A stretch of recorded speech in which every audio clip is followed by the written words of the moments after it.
Assalamualaikum warahmatullahi wabarakatuh. Terima kasih kepada Ibu Yulianti Hidayah SPMPD dan kepada teman-teman sekalian yang berbahagia. Baiklah, dipersilakan untuk menyimak video dari kami dari kelompok 2 yang beranggota Elisa Susanti dan Elia. Selamat menonton. Fungsi dan penggunaan media. A. Pengertian media pembelajaran.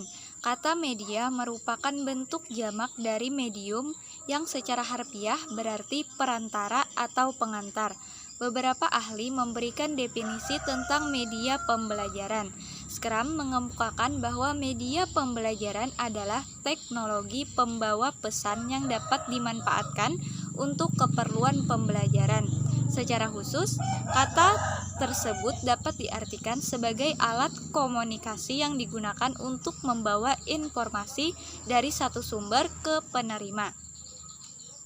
Menurut Gerlach dan Eli, media apabila dipahami secara garis besar adalah manusia, materi atau kejadian yang membangun kondisi yang membuat siswa mampu memperoleh pengetahuan, keterampilan atau sikap, sehingga guru, buku, teks, dan lingkungan sekolah merupakan media. Media pembelajaran adalah media yang membawa pesan-pesan atau informasi yang bertujuan instruksional atau mengandung maksud-maksud pengajaran. Media pembelajaran meliputi alat yang secara fisik digunakan untuk menyampaikan isi materi pengajaran yang terdiri dari buku, tape, recorder, kaset, video kamera, video recorder, film, slide, foto, gambar, grafik, televisi, dan komputer. Kesimpulannya, media adalah segala sesuatu yang dapat digunakan untuk menyalurkan pesan dari pengirim ke penerima, sehingga dapat merangsang pikiran, perasaan, perhatian, dan minat siswa sedemikian rupa sehingga proses belajar terjadi. Fungsi media. Ada dua fungsi utama media pembelajaran yang perlu kita ketahui. Fungsi pertama media adalah sebagai alat bantu pembelajaran dan fungsi kedua adalah sebagai media sumber belajar. Kedua fungsi utama tersebut dapat ditelaah dalam ulasan di bawah ini. Yang pertama, media pembelajaran sebagai alat bantu dalam pembelajaran. Tentunya kita tahu bahwa setiap materi ajar memiliki tingkat kesukaran yang bervariasi. Pada satu sisi ada materi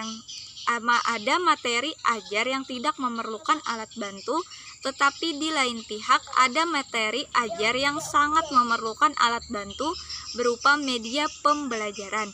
Media pembelajaran yang dimaksud antara lain berupa globe, grafik, gambar, dan sebagainya. Materi ajar dengan tingkat kesukaran yang tinggi tentu sukar dipahami oleh siswa.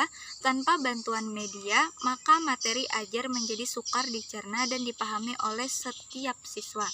Hal ini akan semakin terasa apabila materi ajar tersebut abstrak dan rumit atau kompleks. Sebagai alat bantu, media mempunyai fungsi melicinkan jalan menuju tercapainya tujuan pembelajaran. Hal ini dilandasi keyakinan bahwa kegiatan pembelajaran dengan bantuan media mempertinggi kualitas kegiatan belajar siswa dalam tenggang waktu yang cukup lama. Itu berarti kegiatan belajar siswa dengan bantuan media akan menghasilkan proses dan hasil belajar yang lebih baik daripada tanpa bantuan media. 2. Media pembelajaran sebagai sumber belajar. Sekarang Anda menelaah media sebagai sumber belajar. Sumber belajar adalah segala sesuatu yang dapat dipergunakan sebagai tempat bahan pembelajaran untuk belajar peserta didik tersebut berasal.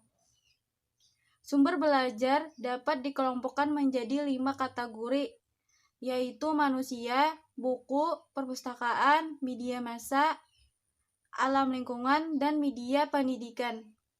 Media pendidikan sebagai salah satu sumber belajar ikut membantu guru dalam memudahkan tercapainya pemahaman materi ajar oleh siswa, serta dapat memperkaya wawasan peserta didik.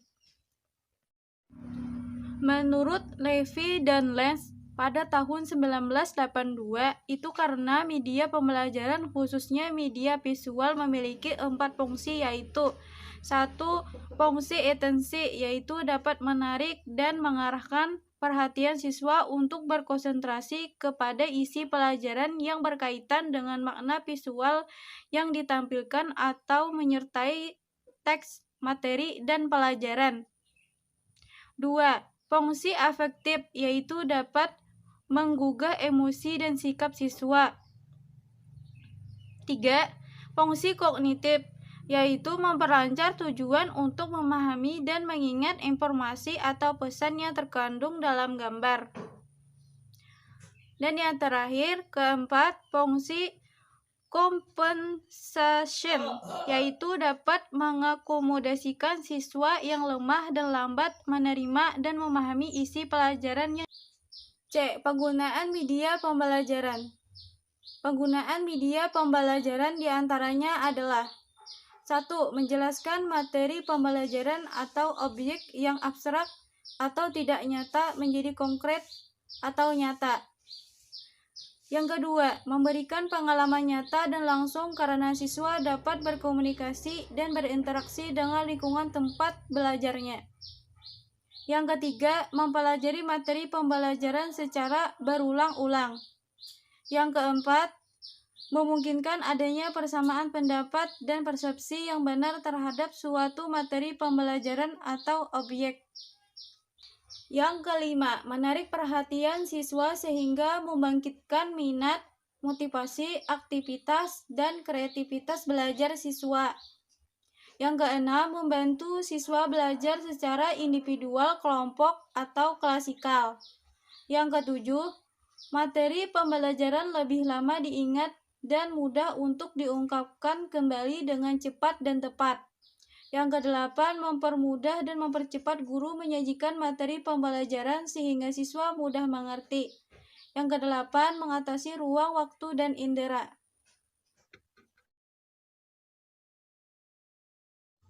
Terima kasih sudah menonton video dari kami. Kami memohon maaf jika ada kesalahan, baik disengaja maupun tidak disengaja. Wabillahi taufiq wal hidayah. Wassalamualaikum warahmatullahi wabarakatuh.